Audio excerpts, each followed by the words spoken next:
Yeah, and right now we're not really seeing climate change in terms of spiking temperatures in the summer. It's largely being felt in the winter, and people enjoy mild winters because who enjoys negative 15 degrees? That's right. That's right. I do think there are people who miss some of the larger snowfall that we used to have, but you've found that the data shows sort of an interesting trend when it comes to the winter snow, right? Yeah, yeah, and this started with me and my colleague. We got a whole bunch of state data, and we started analyzing it in different ways. And our first hypothesis was actually to look at the number of days that we would be getting an inch of snow or more. We were going to kind of frame it as like how often we would have to shovel, and we were expecting the number of days to be going down because of all this melting that we've heard from climatologists going on. But what ended up happening instead is we found out we're getting larger snowfalls when it snows. The snow itself is getting wetter, and that makes it heavier. So worse for the snowblower or the shoveler. That's right. Yeah. But the number of days of snow is pretty much the same. Interesting. Yeah. But on top of that, it's melting more often. So that may be, at least in some of our anecdotal evidence in recent years, why we feel like there's less snow on the ground. That perception that our winters are so brown now, when it used to be almost a continuous. And I've lived here for 23 years. You grew up here. Yeah, that's right. So sometimes I wonder, is our memory just sort of a fantasy, not gelling with the data? But the data does indicate that there is a change. Yeah. And that's why I like being able to comb through data like this, because that's our memories are fallible, and no doubt. The data is just what it is. Summer, the changes you found. Well, we felt it this summer with the wildfire smoke, right? Yeah, and that, at least over the last decade, has been getting worse. We see this dramatic spike in the number of air quality alerts that state officials issue, and we actually registered our first hazardous rating this summer. What about the fall? Because I hear a lot of complaints about sort of the vanishing fall and the fact that the color change doesn't seem to be lining up at the time that it normally would. Yeah, this was a very interesting data set, because this is not data that people typically have. In fact, when I spoke to state officials, they were telling me that there's this well-known naturalist. His name is Jim Gilbert. He actually used to write a sort of a nature column for the Star Tribune for 30 years.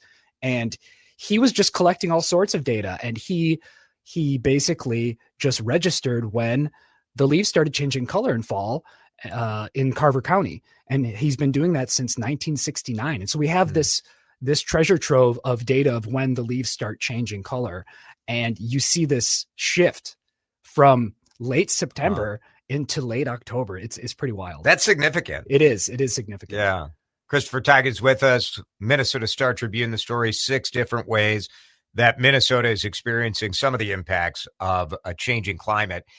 Are there other hypotheses that you had, that you and your co-author on this story, Jake Steinberg, had, that maybe turned out like, no, that didn't ferret out either? Yeah, well, so there's been a number of national studies on allergies that show that trees and weeds, allergy season, they start releasing the pollen earlier in the year. They stop releasing it later in the year. Essentially, allergy season is expanding, right? And so we wanted to see if we could show that here in the state, but there was just too many gaps in the data.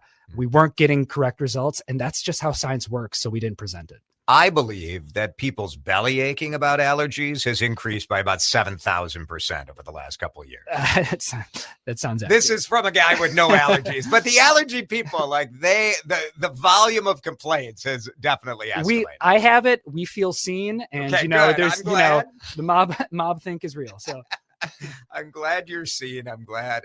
I'm glad I don't have allergies, because it does seem miserable for sure. Yeah.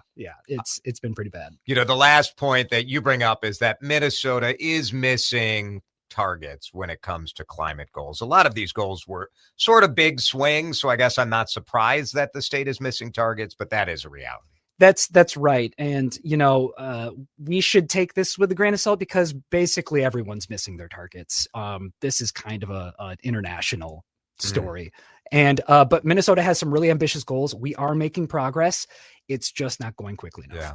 When you look at Minnesota, and I started this by saying nobody really wants to cheer for climate change, but I do, and you tell me if I'm wrong based on what you've learned, but I do feel like because we start from a position of being cooler and having those really cold winters, we do have a little more margin to sort of benefit from climate change here.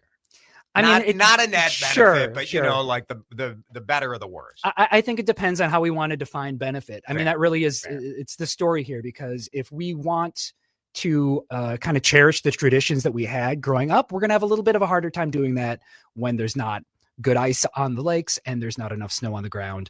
And, but we are going to see milder weather in our winters. And, you know, we're going to be able to enjoy summer further into the fall. Yeah. So, yeah.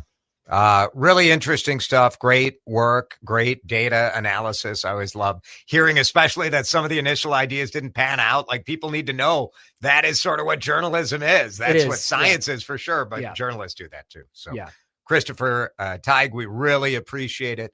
Minnesota Star Tribune. You can read that story at startribune.com. Thanks, Chris. Thank you, Jason.